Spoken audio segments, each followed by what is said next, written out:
Aren't they pretty? Hey guys, what's up? So here's the deal. I made a video and realized that I did not do any sort of intro and stuff like that. So I do have a couple things I want to show you around the farm. So I thought I'd show you guys that, and then we'll get into the video. So anyway, first of all, we'll start off with the goats because it's time to feed them. I'm working on it.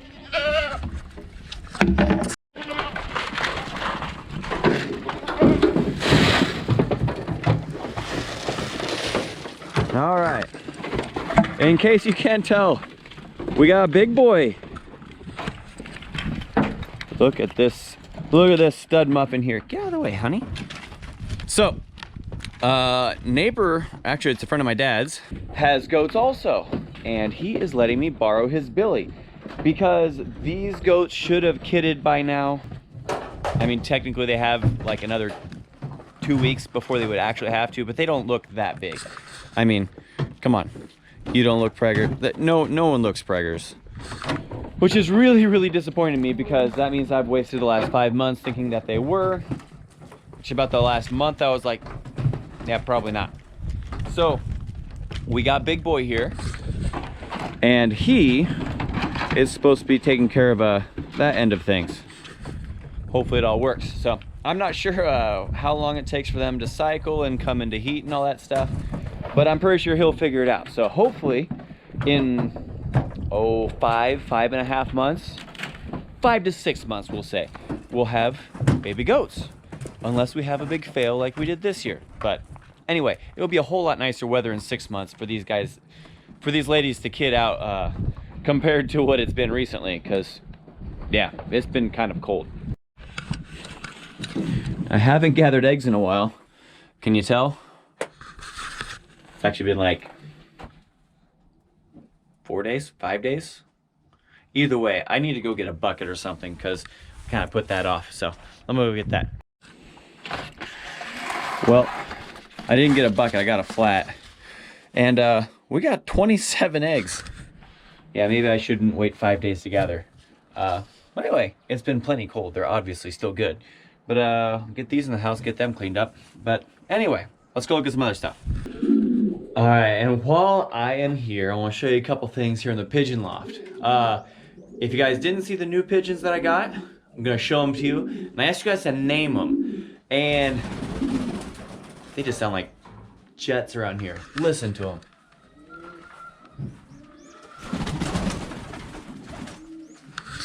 They are just so big. I don't know if you guys can hear that or not.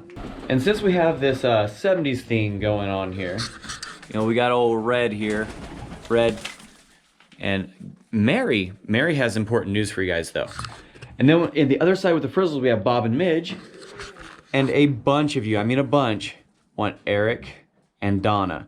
Which is kind of weird because Donna should be the red one. It'll work though. So I appreciate you guys dropping all the names. There were a lot of them picked. There were a lot that I wanted to pick so bad. But probably the most requested that I saw anyway was Eric and Donna. So we're gonna go with that. But we will have more stuff to name. Don't worry, you guys are good at that. I like that. Anyway, Mary. What's up, Carl? Can you show me?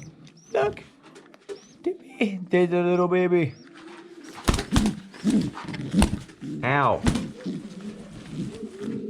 I don't know if this egg is good or not. Because that baby looks pretty big.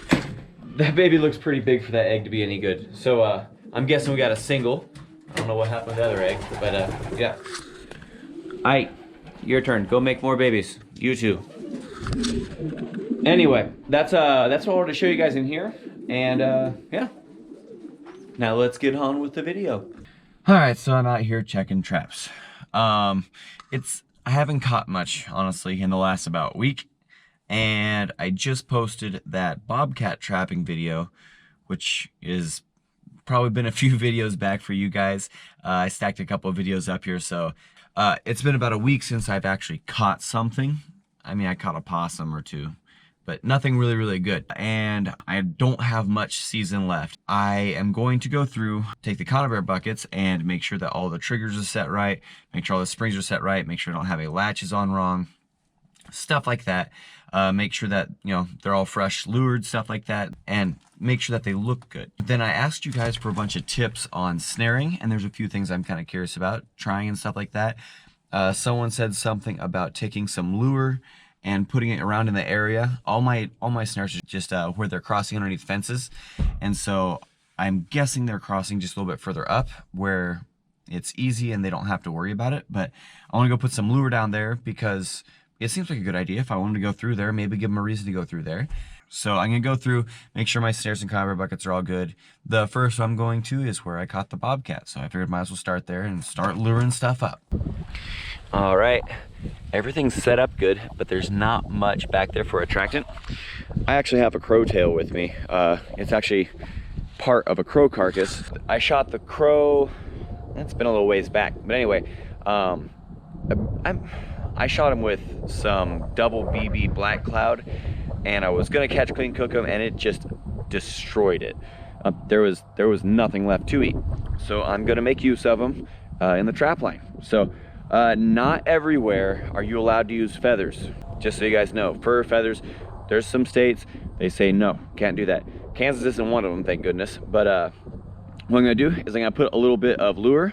What I'm using today is Kathmandu, Milligan's Kathmandu. I've been using this stuff probably about 3/4 of the time this year, and I really like it. It's the first year I've really used a lot of it, but it's been pretty good to me so far. So I'm gonna put some lure on it, throw it in there, and we'll go fix the other conibear buckets real quick. Man, that wind is cold. It's not really windy, but it's like 35, 36 degrees. And just a little bit of wind when you're wearing just a hoodie. It's cold, so I'm kind of glad to be in here out of the trees. Anyway, I have a part of that crow carcass, and I'm going to go hopefully get this bucket set lined up right. Anyway, yeah, if there's nothing in it, I kind of assumed because I haven't caught anything for a while and I just haven't been doing it right. There's nothing really even in there. I'm guessing it pulled out. I had a part of a pigeon in there before, so I'm guessing something reached in and grabbed it. I don't know how in the world it got it out without setting it off. Oh well, doesn't matter. I'm gonna redo it.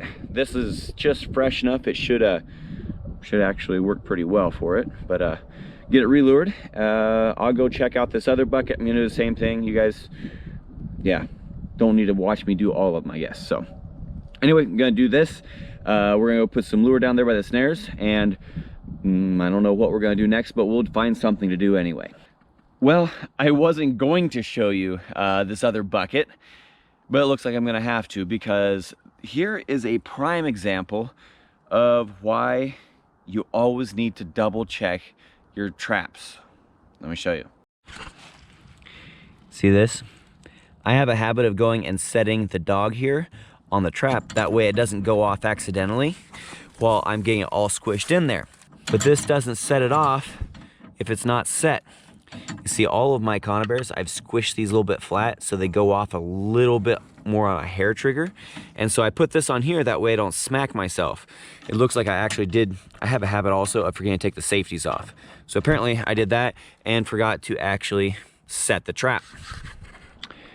That might have something to do why nothing has been getting caught here. So yeah, you know, idiot award for me today. So anyway, just wanted to show you guys something, hopefully keep you guys from doing the same thing. Or maybe you guys have been setting it on there and been smacking your fingers every once in a while, and it's a way that you can remember to sort of give yourself a little bit more of an advantage, you know, to get the trap set and then, you know, actually set the trap.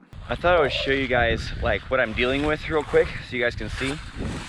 See, there is like, I mean, there's 14 inches worth of clearance underneath this barbed wire. And the cows have eaten everything up against the edge here.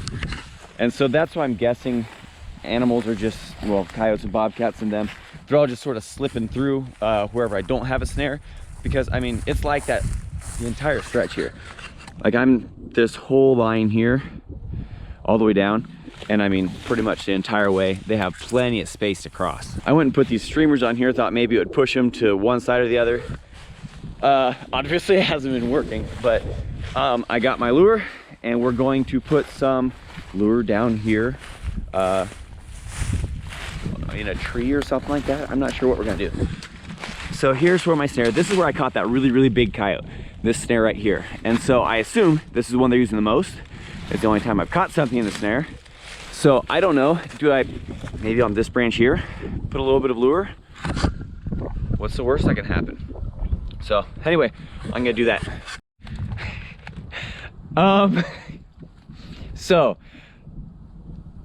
So anyway, I just got done putting the lure on right here, and I look over to where I have my other snare right there. Yeah, we caught a coyote. So this has been a pretty good day. What? Anyway, let's go see what we got here. There we are. He's a little bit messed up on his face, but let me get him out of this and we'll show him to you. Well, here we are. Not the biggest or nicest one ever, but yeah, it's another coyote though. And I'm pretty pumped about it. Second one snaring. Not great odds, or not great percentage, I should say. Second one snaring, and they've been here longer than what I hope, but it's a nice male coyote. Being this late in the year, I don't know if I'll get much for him because he is broke. See here on his neck that the guard hairs are broke off. Like, look at his tail. Like, it should look more like this, but it's all the guard hairs broke off. It's just fuzzy. Which the tail doesn't matter, just up on his neck and shoulders is pretty bad. But we'll take it to him. We'll take it to the buyer and see what he gives me. But anyway, yeah. Thank you guys for the tips. Hopefully it pans out and I'll even catch more with a little bit of lure out here. So I went and reset another snare because I still had one with me. And just in case you guys didn't know, this piece that I'm trapping back here is my brother-in-law's. And the reason he asked me to trap it is right there. See, these are his cows. This is his like 3rd or 4th year with cows. And he does not appreciate coyotes taking out calves. Now, he hasn't lost many of these. Most of the stuff that he's lost has been sheep, which I can go show you those here in a little bit too. But that's why we're doing it. There they are. There's even a little guy. That's one we really got to worry about. The coyotes will go after the littlest ones and the weak ones. Anyway, it's the next day, because last night was date night, and so I was running behind and I have to film today, which is much nicer today than it was yesterday. So I'm not real heartbroken about it. But anyway, if you notice that it's actually a blue sky and not a gray one, that would be why. And I don't remember what I was wearing. Probably something pretty similar because I wear this a lot. Showing you guys the sheep and stuff. Let me go show you. There's actually a couple little ones. So we'll go look at like the main thing that we're protecting. Now, he's actually had coyotes come all the way up here into the barn. Isn't that crazy? These are some ballsy coyotes around here. It hasn't happened in a little bit, but he'd rather it not happen. They've actually come up into here to get sheep. Not cool. But anyway, let me show you Mama. Mama and the babies. Yeah, hold on, Mama. Aren't they pretty? Gotta love the baby sheep. Gotta love baby everything, pretty much. But anyway, there's the baby sheep. I hope you guys liked the video. If you did, hit that like button. Subscribe if you haven't. I'd really appreciate that. And we'll see you on the next one.